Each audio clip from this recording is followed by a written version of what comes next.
Objectif Moto Production et Diabolocil présente la Yamaha SR400. Tout de chrome et de noir vêtu, vous roulerez les cheveux au vent. Puissante, légère, enfin... Non, ça c'était avant. On repasse en 2014 et en couleur bien entendu.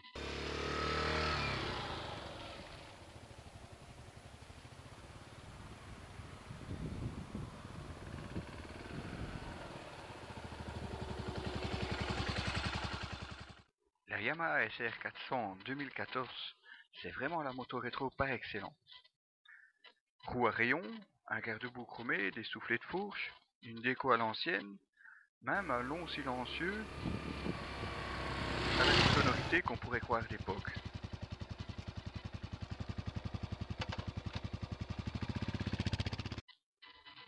La selle est longue à n'en plus finir. Les deux blocs compteurs juste au-dessus du gros phare.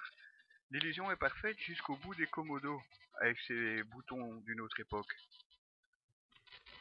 Si le bouchon de réservoir ferme ta clé, Yamaha a poussé l'illusion jusqu'à la doter d'un trip partiel à rouleau. Au commodo gauche, un levier de décompression. Pourquoi? Nous le verrons par après. L'illusion est donc parfaite, mais cela suffira-t-il à garantir son succès?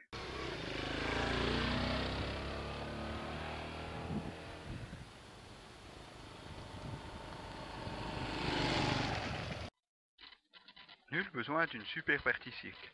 Un seul disque de 298 mm à l'avant et même un frein tambour à l'arrière, qui finalement se montrent tous les deux suffisants.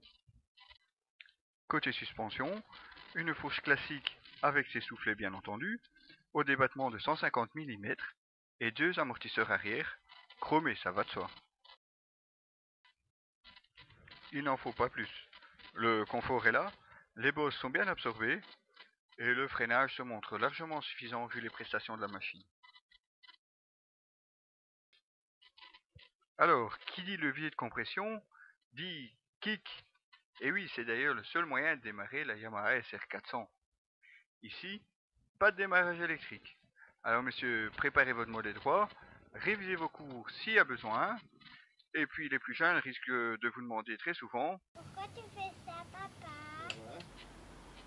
Allez, on vous montre. Alors tout d'abord, on met la compression. Quand ça ne sait plus descendre, normalement, c'est qu'on y est.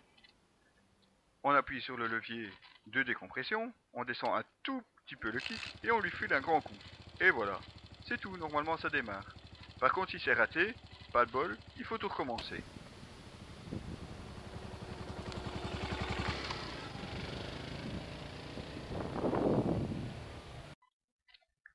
Avec son petit monocylindre de 399 cm3, ses 23 chevaux à 6500 tours et son couple de 27,4 Nm, vous comprenez maintenant pourquoi la partie cycle n'est jamais dépassée.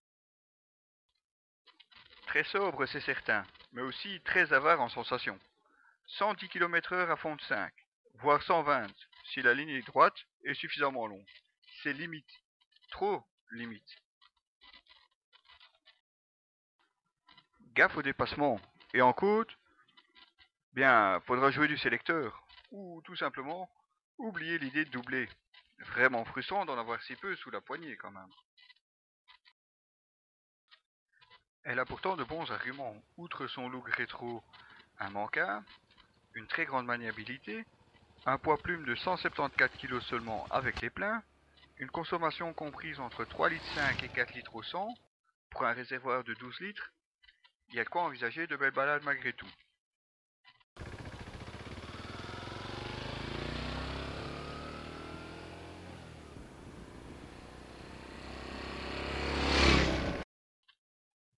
À 6 290 €, elle sera une base idéale pour les tuners. Scrambler, bobber, vous aurez le choix. Mais il sera quand même difficile de convaincre un jeune motard. La SR400 est plus une moto de passionné, de nostalgique, qui aime profiter de ses balades avec une moto sympathique, mais aux performances trop limitées. Allez, on y retourne.